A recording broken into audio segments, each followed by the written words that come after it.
गाड़ी आए तब तक बोल चुका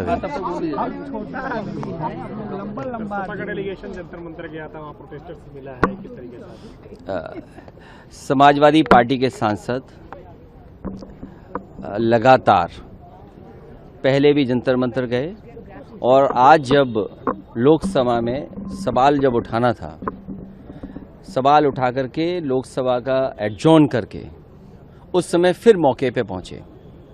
जो देखा और जो व्यवहार सरकार का और पुलिस का था, लाठी चलाना, आंसू गैस के गोले चलवाना, प्राइवेट ड्रेस में पुलिस आकर के छात्रों को, युवाओं के साथ जो व्यवहार किया है, सुनने में आ रहा है कि कुछ इलेक्ट्रिक टॉर्च भी थी या डंडी, जो भी बोलेंगे उसको।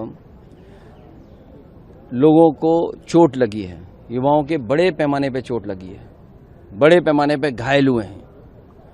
सरकार को ये उम्मीद नहीं थी कि छात्र नौजवान इतनी बड़ी संख्या में आ जाएंगे। ये सबसे बड़ा फेलियर है और किसी फेलियर के लिए ही आए हैं लोग।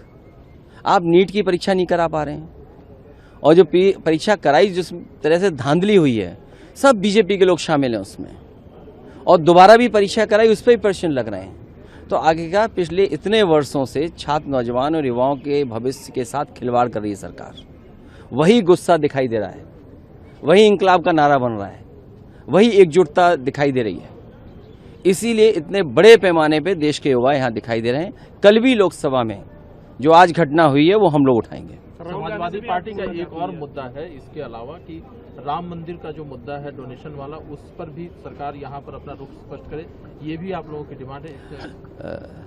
चढ़ावा चोरी, दान चोरी और जिस तरह चंदा चोरी हुई है, ये शर्मनाक है और महापाप हुआ है। महापाप का कौन जवाब देगा? उसके लिए तो सरकार को आगे आना पड़ेगा। राहुल गांधी जी से भी मुलाकात हुई है, यूपी में गठबंधन को लेकर कोई बातचीत है? हाउस एडजॉर्न था और समय काटना था, और छात्र जो आंदोलन कर रहे थे उनको लेकर के बातचीत हुई। इसके कोई राजनीतिक निहितार्थ नहीं। अब आप पे कोई काम नहीं है तो जो साहब निकाल दो काम। सपा कांग्रेस आगे बढ़ के इस प्रोटेस्ट को क्या समर्थन करेगी और आगे बढ़ेगी? हर छात्र नौजवान के साथ समाजवादी पार्टी है, उनका भविष्य बेहतर हो। और ये जो छात्रों के साथ हो रहा है, खासकर नीट को लेकर के जो बातचीत चल रही है, आपको मैं याद दिलाना चाहता हूँ, एक बीजेपी की सरकार थी, उस समय पर एक सत्र एमबीबीएस का 0 हो गया था 92 में सर, एक सत्र। और उस समय भारतीय जनता पार्टी के मुख्यमंत्री थे और उनकी इच्छा थी कि उनके मन मर्जी रिजल्ट बने। तो सोचिए 1992 में उस समय बीजेपी धांधली करना चाहती थी एमबीबीएस की सीटों पर, और आज तो सत्ता में इतनी ताकत है कि हर संस्था उनके साथ है। तो ये जो पेपर लीक हो रहा है या परीक्षाएं जो नहीं हो पा रही हैं, यूपी में तो बाकायदा 20 परीक्षाएं के पेपर लीक हुए हैं। 1 लीक हो जाए, 2 लीक हो जाए, 3 लीक हो जाए, लेकिन लगातार लीक हो तो साजिश तो बड़ी है।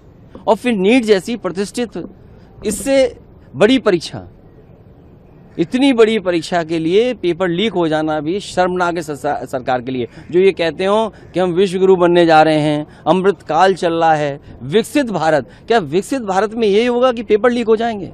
युवाओं के और नौजवानों के भविष्य के साथ खिलवाड़ होगी? यही आपका विकसित भारत है क्या? आपके किसी सांसद को हिरासत में भी लिया गया जंतर मंतर में? हमारे सांसद, ये युवा सांसद जितने हमें दिखाई दे रहे हैं,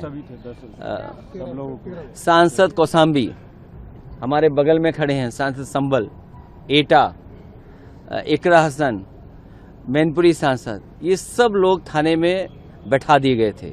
इन्होंने तस्वीर देखी, राजीव राय जी, इन्होंने तस्वीरें देखी हैं, बच्चों से मिले हैं।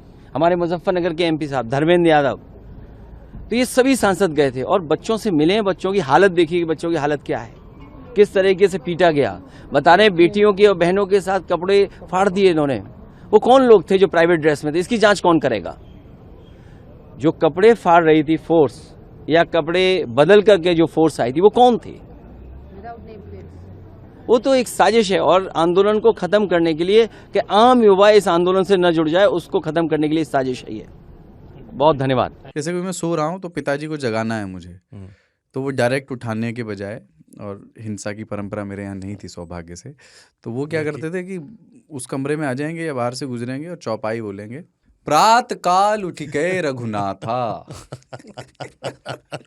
मात पिता गुरु नावई माता। कभी कभी मैं गुस्से में उठ करके अरे पापा, जब चरण स्पर्श किया और सो गया, मैंने कहा अब मत उठाना।